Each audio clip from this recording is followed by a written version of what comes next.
InSight, c'est la prochaine mission de la NASA qui va envoyer en 2016 un atterrisseur étudier la structure interne de la planète Mars. SEIS est son principal instrument de mesure. Ce sismomètre est construit par le CNES en partenariat avec des laboratoires européens et français dont l'Institut de physique du globe de Paris. Il est actuellement en phase d'assemblage et de test au CNES à Toulouse. Ici, nous sommes en train de réaliser un sismomètre martien pour déposer sur la planète Mars. Et en fait, ce sismomètre, on est en train d'assembler celui qui va vraiment se poser, qu'on appelle le modèle de vol. Bien évidemment, pour y arriver, préalablement, on a fait des modèles pour s'entraîner, des prototypes, on appelle ça des modèles de qualification ou des modèles mécaniques. On fait des tests pour caractériser l'instrument, pour vérifier qu'il fonctionne bien, pour mesurer les signaux.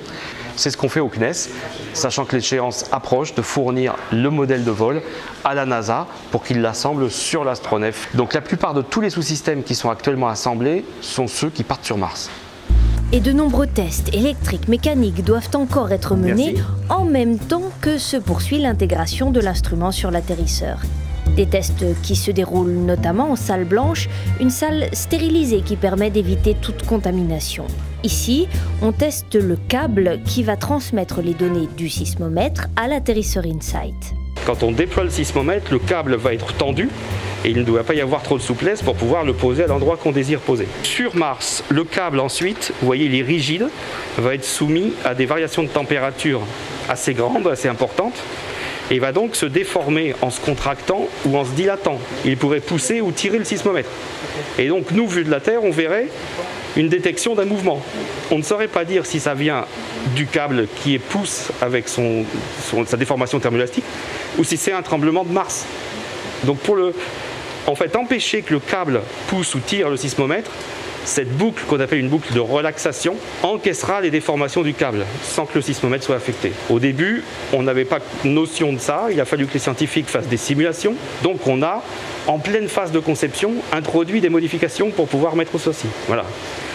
Et ce que je vous raconte comme histoire sur cette boucle, c'est produit pour à peu près tous les sous-systèmes. Tout est testé et retesté. Les ingénieurs vont même jusqu'à mettre en scène l'instrument et son atterrisseur sur une reproduction du sol martien avec la même distance, la même disposition que sur Mars.